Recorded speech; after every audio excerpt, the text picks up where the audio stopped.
Ayan guys, so kitang-kita nyo naman, no, this is abundance of love and happiness.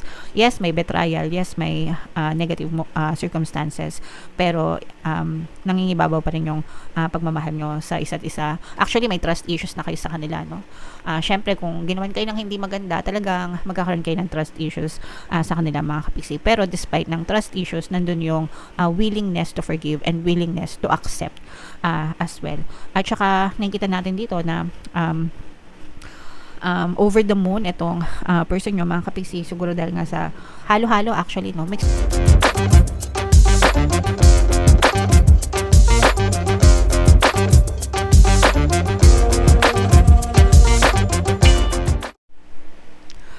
Hello guys, hello Sagittarius, welcome back to Pinoy Pixie Tarot. Ang pamagat ng episode natin for tonight is Silip sa Pag-ibig Kapalaran. Ito yung ating monthly love scope para sa Sagittarius, Sun, Moon, Rising Sign, and Venus. Kapag love reading guys, pwedeng mapick up yung energy nyo, pwedeng mapick up yung energy ng person nyo, pwedeng magkabaliktad yung roles, mga kapiksi. If in case hindi kayo nakaresonate dito, pwedeng yung panoorin yung video dun sa zodiac sign ng person nyo, mga kapiksi, and maaaring nandun yung energy nyo. So Sagittarius guys, ito yung love message para sa inyo. Pwede mag-resonate, pwede hindi. So for some of you guys, no, ibig sabihin nito, clearly decide what you want sa relationship nyo para yun talaga yung ipagkaloob sa inyo ni universe. Kung gusto niyo na harmonious na relationship, kung gusto niyo na happy na relationship, and kung ano yung mga gusto nyo dun sa person nyo, loyal, mabait, mapagmahal, compassionate na person, you have to be clear as much as you can, mga kapiksi. Kailangan talaga malinaw kung ano yung klase ng person yung gusto nyo para yun talaga yung ipagkaloob sa inyo ni universe guys. Okay? Sa mga single, mga kapiksi, no, actually kahit na in a relationship na kayo, mga kapiksi, pwede nyo pa rin baguhin yung perception nyo about your person para maging ideal person nyo sila, no? If you know what I'm saying. Mahirap i-explain guys, no? Pero nasa mga video courses ko yan, guys. So, yeah. And sa mga in a relationship na, guys, no, maaaring siya na yung true love nyo. And kung kayo ay single pa lang, mga kapiksi, sabi ko nga, diba, very soon, maging malinaw kayo sa kung anong klaseng specific person yung gusto nyo, and maaaring ipagkaloob sa nyo, and maaaring true love nyo na rin yung person na yan, guys, no. GL, greatest love, no. So, yeah, syempre nakakakilig yan, mga kapiksi. And for some of you naman, ito, maaaring nasa getting to know stage pa lang kayo. Pwedeng pwedeng in a relationship na kayo, pero ngayon pa lang kayo nagkakakilalan. Talaga, meron kasing iba na ang bilis, no? Ang bilis lang sila na agad. And okay lang naman yun. There's nothing wrong with that as long as may feelings kayo dun sa person. Pero sometimes, maganda rin yung matagal muna bago maging kayo. Kilalanin nyo muna talaga yung person para alam nyo kung magsasayang kayo ng oras sa kanila or hindi na, 'di ba? Kasi minsan nakikilala niyo na agad, no, kahit di pa kayo. So mas maganda yung ganoon, 'di ba? At least para sa akin, no, para wag na magsayang ng oras. Hindi ko to trip, hindi ito yung person na gusto ko. So wag na, hindi na. Kaysa dun sa in a relationship na kayo, tas tsaka nyo pa lang sila nakikilala talaga, minsan masakit pa sa dibdib pag naghiwalay, diba? So, but at least guys, no, for some of you, nandun kayo sa getting to know each other stage. So, samantalahin nyo yung pagkakataon na yan para malaman nyo kung sila talaga yung person na deserve nyo sa buhay nyo, mga kapiksi. So, tingnan natin, guys, yung ito naman, yung message ng person mo, kung ano yung gusto niyang sabihin sa'yo or nasa saloobin niya, nasa isip niya, mga kapiksi. Next naman, grabe to. I think of you, shucks, nakakilig. I think of you at night when the world is asleep and my mind is awake. Grabe, mga kapiksi, no? So, ibig sabihin to, palagi kang iniisip ng person mo, balisa siya sa kakaisip sa'yo. Especially, guys, kapag nakikinig kayo ng pampabalisa sa subliminal natin. Kaya nakalagay doon guys, 24/7 kasi literal na 24/7 talaga iisip-isipin nila kayo mga kapiksi hanggang sa matulog sila, hanggang sa magising sila, kayo agad yung nasa isip nila, and even sa panaginip nila mga kapiksi nakikita nila kayo. The effect is the same kapag kunwari guys nakikinig kayo ng pambabalisa subliminal natin, tapos feeling nyo nababalisa kayo, that's when you know na balisa na yung person mo, because napipick up nyo yung energy nila mga kapiksi. You're thinking of them because they are thinking of you. Okay? Yun yung epekto ng pampabalisa subliminal natin. Kaya super effective talaga guys. Ang dami nating nababasang comment dyan na, kapiksi, bakit parang ako yata yung nababalisa dito? That's because it's already working dun sa person nyo mga kapiksi. Okay? Super effective guys, pakinggan nyo as in talaga. Baka kayo din hindi kayo makatulog, okay? So anyway guys, no, yan yung message ng person mo, balisa talaga siya, kaya palagi nyo lang pakinggan yung pampabalisa subliminal natin. Tingnan natin yung ganap sa love life nyo guys. Shuffle natin to. Habang sinashuffle ko to, panoorin nyo muna yung video natin regarding sa ating paano mag-manifest ng abundance video course.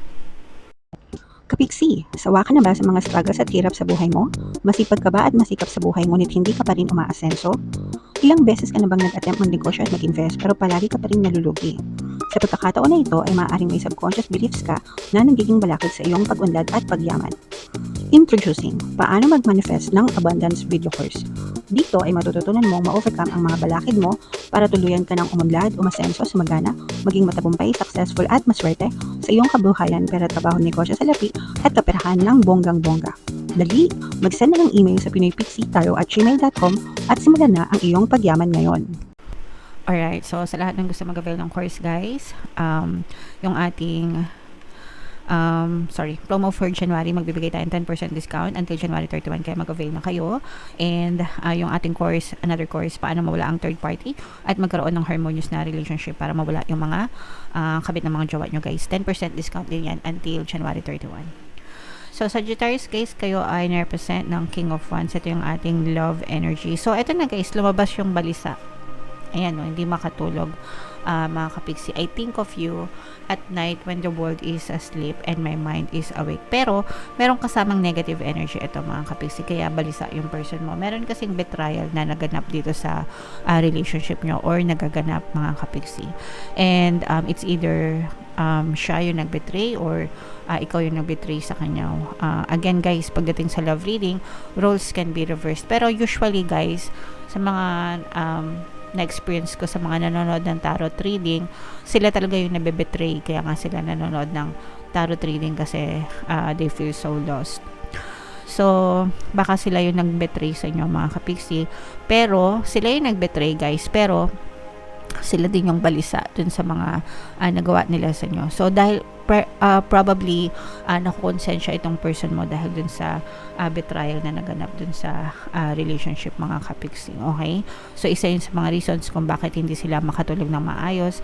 Iniisip nila kayo, nakukonsensya sila sa nagawa nila, and nagsisisi talaga ito guys, no? So may pagsisisi, may pagkabalisa mga kapiksi, and ang nakikita natin dito is there's still a lot of love. Ito na, nagkaroon na ito ng realization, no? After nilang gumawa ng hindi maganda towards you, doon nila na-realize how bad they were, no? Kung gaano sila kasama, kung gaano wala silang konsensya. So doon nila na-realize nila yan lahat mga kapiksi after nitong consequence na to or circumstance na to. Kaya ito hindi to makatulog, na konsensya sila, and they still want you, they still love you mga kapiksi. And actually yung iba sa inyo, parang feeling ko pinatawad nyo itong person nyo guys, no? Kumbaga nilet go nyo, hinayaan nyo yung masamang ginawa nila sa inyo, and binigyan nyo pa sila ng another chance, and mas doble guys, no? Kumbaga mas matatanggap nila kung nagalit din kayo sa kanila, pero kung pinatawad nyo sila mga kapiksi, mas doble yung usig ng konsensya sa kanila guys. Kaya mas lalong pagbubutihan ito ng person mo. Talagang babawi sila sa inyo mga kapiksi, babawi talaga sa inyo yung person nyo, and papaliguan nila kayo ng happiness na deserve nyo and pagmamahal na deserve nyo sa relationship, mga kapiksi. Okay? So yun yung magical moments, guys, na nagagawa ng forgiveness talaga, guys. So but syempre kanya-kanya naman tayo, yung iba ayaw magpatawad. Nasa sa inyo na yan. Ayan, guys, so kitang-kita nyo naman, no, this is abundance of love and happiness. Yes, may betrayal, yes, may negative circumstances, pero nangingibabaw pa rin yung pagmamahal nyo sa isa't isa. Actually, may trust issues na kayo sa kanila, no. Syempre, kung ginawan kayo ng hindi maganda, talagang magkakaroon kayo ng trust issues sa kanila, mga kapiksi. Pero despite ng trust issues, nandun yung willingness to forgive and willingness to accept as well. At saka, nakikita natin dito na over the moon itong person nyo, mga kapiksi, siguro dahil nga sa halo-halo, actually, no, mixed emotion siya, guys, no. Nandun yung nakakonsensya siya, nandun yung mahal na mahal nila kayo, nandun yung nababalisa siya tuwing naisip niya yung mga kasalanan niya sa'yo, but at the same time, masayang-masaya din sila na hindi kayo nawala sa kanila, binigyan niyo sila ng chance, they're over the moon, mga kapiksi. And kung binigyan niyo sila ng chance, mga kapiksi, talagang aalagaan nila itong chance na to, and magsisikap ito, guys, mag-effort talaga ito para patunayan nila sa inyo na nagsisisi na sila, and para patunayan sa inyo na worth it itong second chance na binigay mo sa kanila, and talagang hindi nila kayo papabayaan, paliliguan nila kayo ng pagmamahal, mga kapiksi. So sana naka-resonate kayo, guys, kasi hindi naman lahat ng nagkakaroon ng second chance, hindi naman lahat na nagkakaroon ng mga betrayal is nagkakaroon ng second chance, no. Sometimes kapag may betrayal, talagang tinatalikuran na, pero yung iba sa inyo, saludo, no, willing to forgive, willing to accept. Kaya wish ko talaga na sana magkaroon kayo ng happy and harmonious na relationship. Pwede kayo, guys, mag-avail ng course natin, no? Kahit walang third party, meron tayong course paano mawala ang third party at magkaroon ng harmonious na relationship. So, kahit wala kayong third party, applicable pa rin yan sa inyo kasi merong section doon kung paano magkaroon ng harmonious na relationship para maging happy ever after kayo ng person nyo, guys. Okay? So, yeah. Comment down below if naka-resonate kayo, mga kapiksi. And for more tarot readings para sa Sagittarius, ito yung playlist nyo. Ito naman yung ating success stories ng paano mag-manifest ng abundance video course. Click here to subscribe, guys. Ito yung ating mga relationship subliminals. Thank you for liking, sharing, and subscribing. See you again next time. I love you all. Have a nice day. Bye-bye.